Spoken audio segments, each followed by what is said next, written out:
안녕하십니까. 인문학연구소 인연입니다.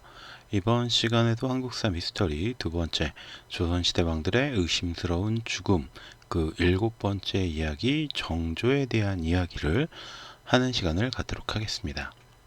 자, 앞서 경종의 죽음 편을 저희가 함께 살펴보았는데 그 당시에 이야기했던 것처럼 영조가 노론의 눈치를 보면서 힘겨루기를 하는 동안 사도세자는 비극의 죽음을 맞이하게 됐고요. 그리고 그 뒤를 이어서 그 아들인 정조가 뒤를 잇게 됩니다. 정조는 우리 모두가 알다시피 조선의 르네상스를 이끌었던 개혁군주라고 할 수가 있죠. 그리고 왕위에 오르면서부터 그 자리에서 바로 과인은 사도세자의 아들이다 라고 공표를 하면서 노론과 맞서면서 조선을 변화시켜 나갔던 그런 인물입니다.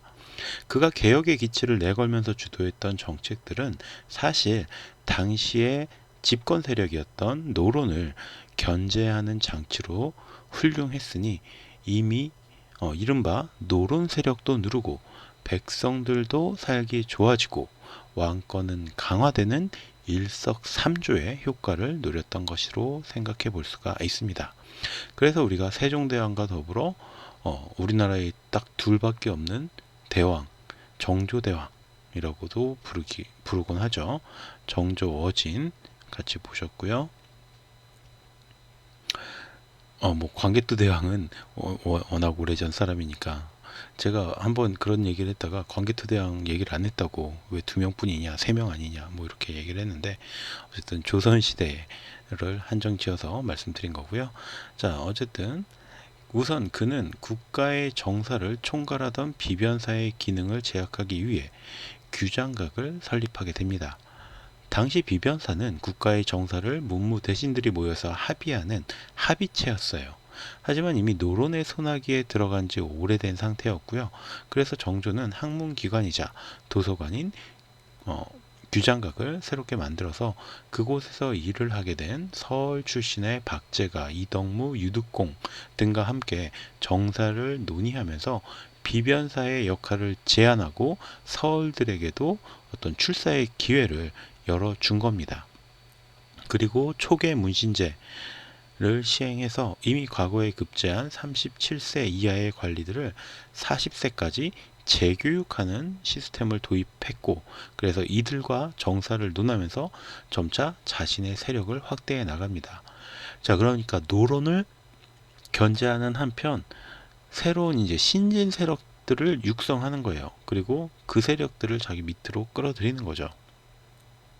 또한 훈련도가 머영청, 총융청, 수어청, 금위영 등 5군영이 이미 왕보다는 노론을 따른다라는 사실을 파악한 뒤에는 왕실 직속 호위 부대인 장용령을 새로 만들고 5군영 휘하의 군사들을 차츰 흡수하면서 자신만의 군사 세력까지 확보합니다.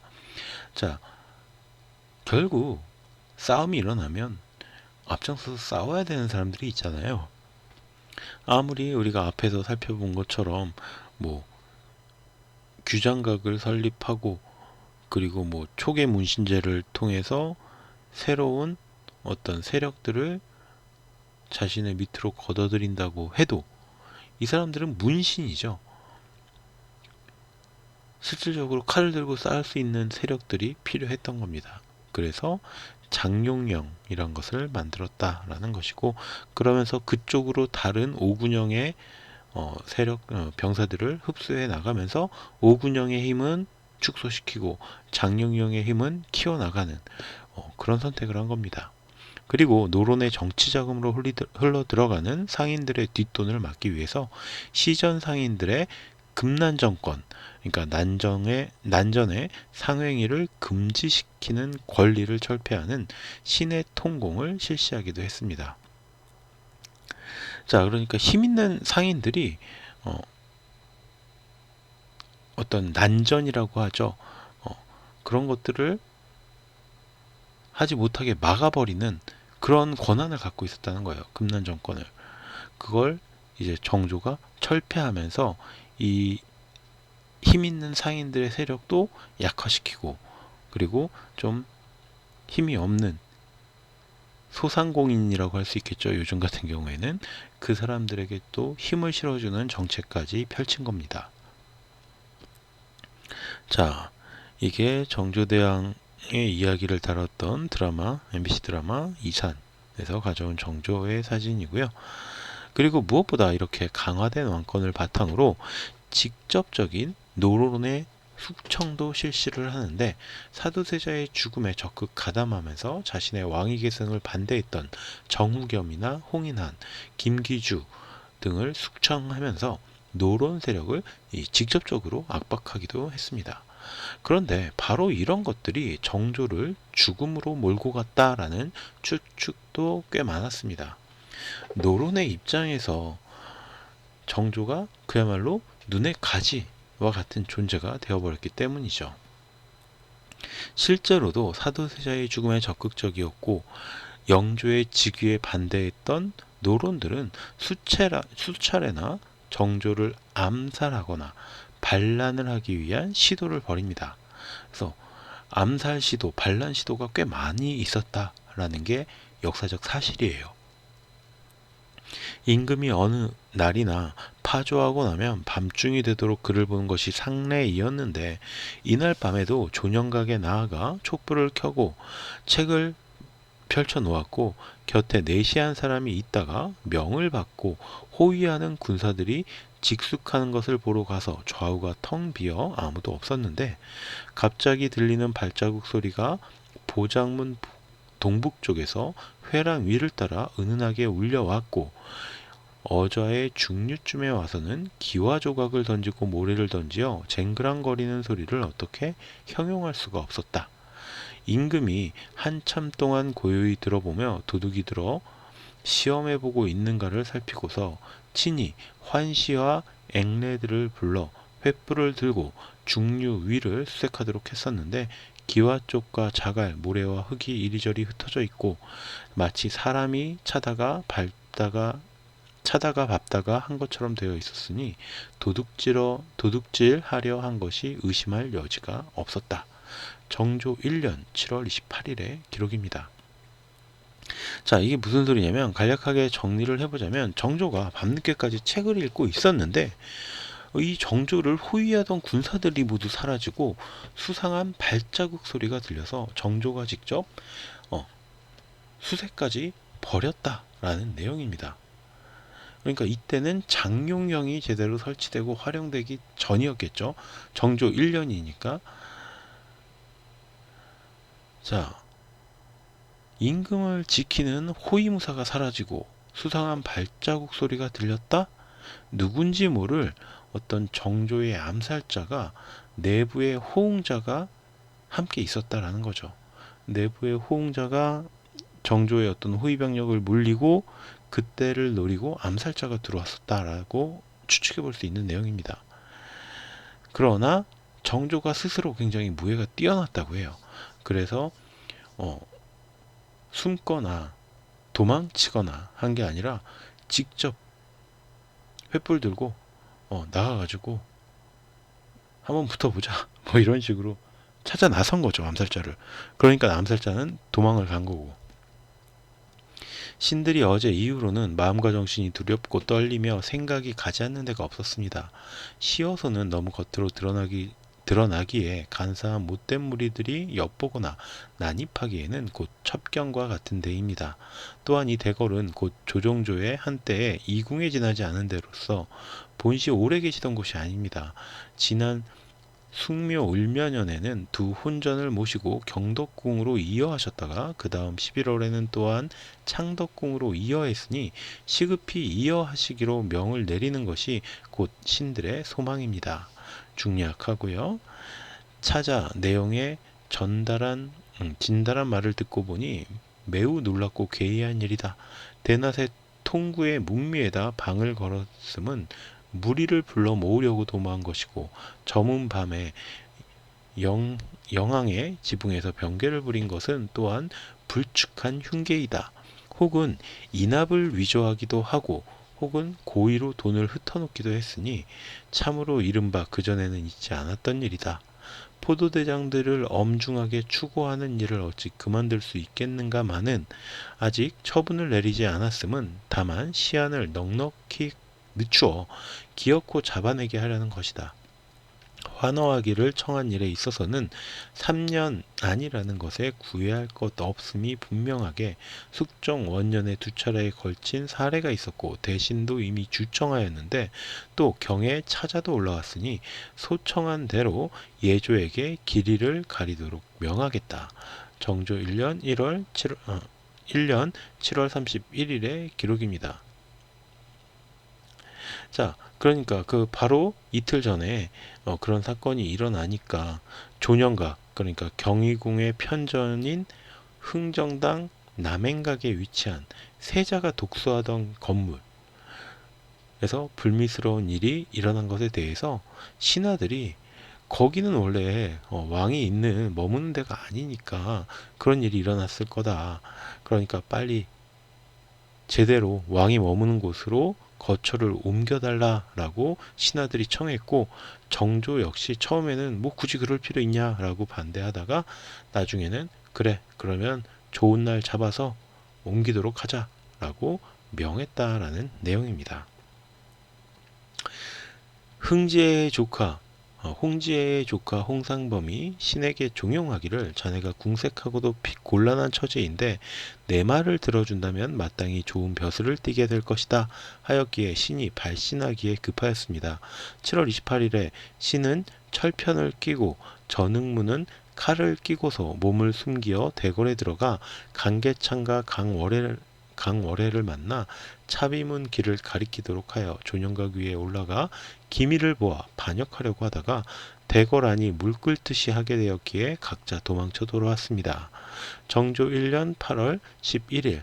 자, 그로부터 이제 그 상소문들을 허락하고 나서부터 또 한 열흘 정도가 지났죠. 그리고 나서 이 대범한 일당들이 며칠 뒤에 다시 2차로 대궐에 침입하다가 결국 잡혔다는 거예요. 그리고 조사 결과 이들은 홍삼범과 남양 홍씨 일파의 주도 아래 정조를 죽이고 은정군 사도세자의 서자였던 이찬을 왕위에 올리려고 계획했던 것으로 밝혀진 겁니다.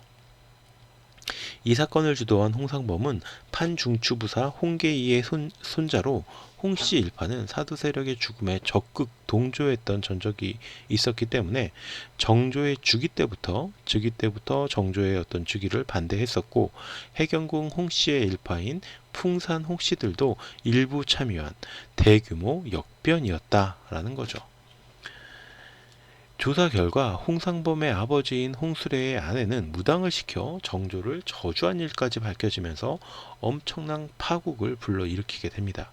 이 내용은 영화적인 각색이 가미되어서 영린이라는 영화와 또 정조 암살 미스터리 8일이라는 드라마로 방영이 되기도 했습니다.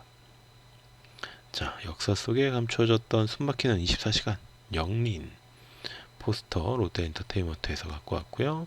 또 채널 CGV의 드라마 정조암살 미스터리 8일 가져왔습니다. 이런 배경이 있었기 때문에 정조의 죽음은 많은 이들에게 독살이 아닌가라는 의문을 갖게 합니다.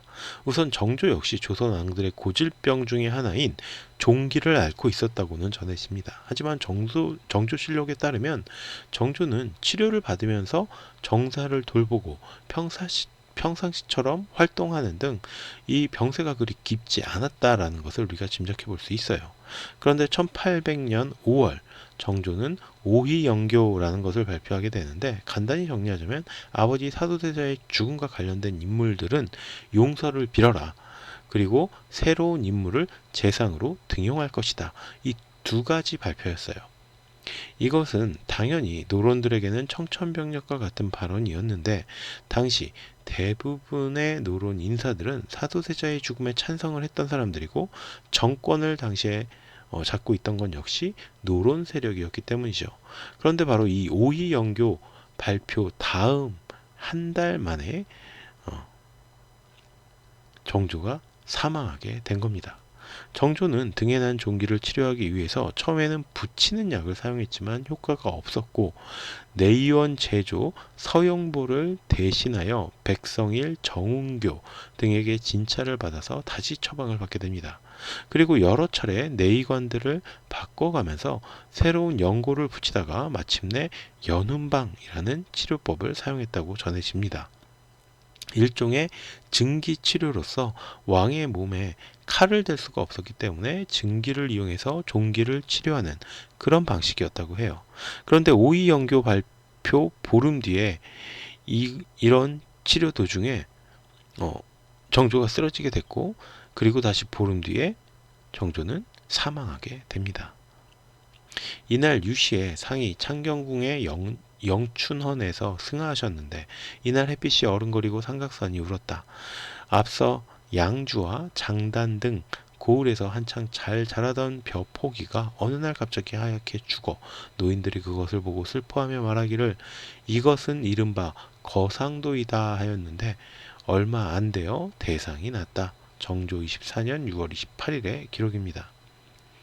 여기서 눈여겨볼 점은 정조는 내의원의 의관들과 치료약을 번갈아 교체하고 그들의 진찰을 거부하거나 새로운 지시를 내리는 등 적극적으로 자신의 병을 치료하기 위해서 노력했다라는 점이에요. 그만큼 정조는 의학적인 부분에도 어느 정도 조예가 있었다라는 것이고, 그렇기 때문에 정조가 연운방 치료를 받다가 쓰러져 죽었다라는 것은 독살의 가망성이 낮다라고 볼 수도 있지만, 실질적으로 약을 조제하고 재료를 첨가하는 것은 결국 내의원에서 하는 일이기 때문에 누군가 정말로 정조를 죽이기로 마음을 먹고 내의원에 손을 썼다면 그 연기를 통해서 정조를 죽일 수 있었다는 거죠. 충분히. 무엇보다 정조가 사망할 당시에 옆을 지키고 있던 것이 바로 정순왕후인데, 정조가 사망하기 직전 수정전이라고 외쳤다는 점, 그러니까 정순왕후의 거처를 외쳤다라는 점은 이런 독살설에 힘을 실어줍니다. 정순왕후는 15살의 나이로 당시 66세였던 영조의 왕비가 되었던 인물이에요. 그녀는 때로는 정조의 할머니이자 왕실의 큰 어른. 사실 근데 이 영조와 정순왕후의 나이 차이가 엄청나기 때문에 정조와 정순왕후는 할머니와 손자 사이이긴 하지만 실질적으로는 7살 차이밖에 나지 않았다고 해요. 자, 그러다 보니까 정조를 견제하기도 했고 또는 정조의 편을 들기도 했던 사이로 그렇게 적대적인 관계만은 아니었다고 합니다. 따라서 정조가 죽기 전에 수정전이라고 외친 것은 자신의 사후 왕실을 부탁하기 위해서 정순왕후를 불러달라라고 외쳤던 게 아닐까라고 추측하는 사람들도 있습니다.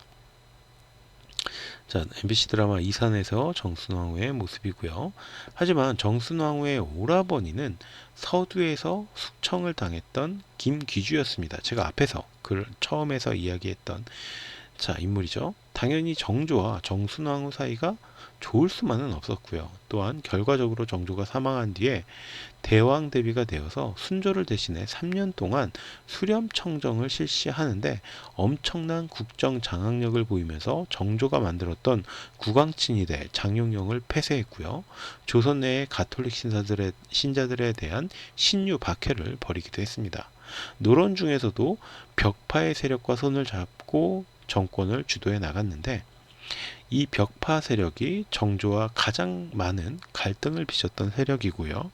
정조는 벽파를 포함한 노론 대신 남인을 등용하려고 했으나 정순왕후와 순조를 거치면서 남인은 역사 속에서 거의 축출이 되고 맙니다.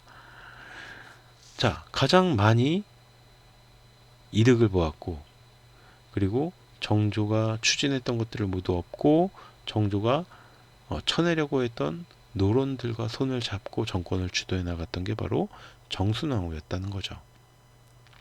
이후에 순조가 친정을 실시하기는 했지만 6개월 만에 또다시 정순왕후가 수렴청정을 하려고 시도를 했다가 신하들이 반발하니까 다시 뒤로 좀 물러납니다. 순조의 비를 선택하는 과정에서 이제 벽파가 시파인 김조순의 딸을 간택하는 것에 반대하자 시파가 들고 일어나서 권유의 탄핵을 주장합니다. 자, 이 권유라는 벽파 인물이 이걸 반대하니까 이제 시파의 인물들이 권유를 탄핵하는 거죠. 정순왕후가 그러자 다시 전면에 나서면서 시파를 누리려고 했던 거예요. 물론 이미 한번 친정을 실시했는데 자기가 다시 수렴청정을 한다는 건 명분도 없고 기존에 그런 일 자체가 없었던 것이기 때문에 나머지 다른 신하들이 전체 다 반발을 격렬하게 했고, 그래서 다시 물러나기는 했지만 정순왕후의 어떤 권력욕 같은 게 얼마나 심했는가, 이런 것들을 짐작할 수 있게 만들어주는 일화이기도 합니다. 경무에 시달리고 지병은 있었지만 건강한 체질이었고요. 스스로 무예와 의술에도 조예가 깊었던 정조의 갑작스러운 죽음, 그리고 그 이후에 그가 추구했던 개혁은 모두 수포로 돌아가고 노론 벽파와 정순왕후의 뜻대로 흘러간 조선의 어떤 정세, 이런 것들이 정말로 아무런 연관도 없는 우연이었다라고만 말할 수 있을까요? 이 밖에서 조선의 왕들의 죽음 중에는 의심스러운 일들이 참 많이 있지만 정조를 마지막으로 조선시대 왕들의 의심스러운 죽음은 마무리 짓기로 하겠습니다. 그리고 그 밖에 또 조선에서 일어났었던 미스테리한 사건들 여러분들과 함께 살펴보는 시간 갖도록 하겠습니다. 자, 그럼 오늘 내용은 여기서 마치도록 하고요. 저는 다음 시간에 또 다른 내용으로 찾아오도록 할게요. 오늘 제가 여러분께 들려드렸던 이야기가 여러분의 어떤 흥미와 호기심을 조금이라도 만족시켜 드렸다면 구독과 좋아요도 부탁드리겠습니다. 감사합니다.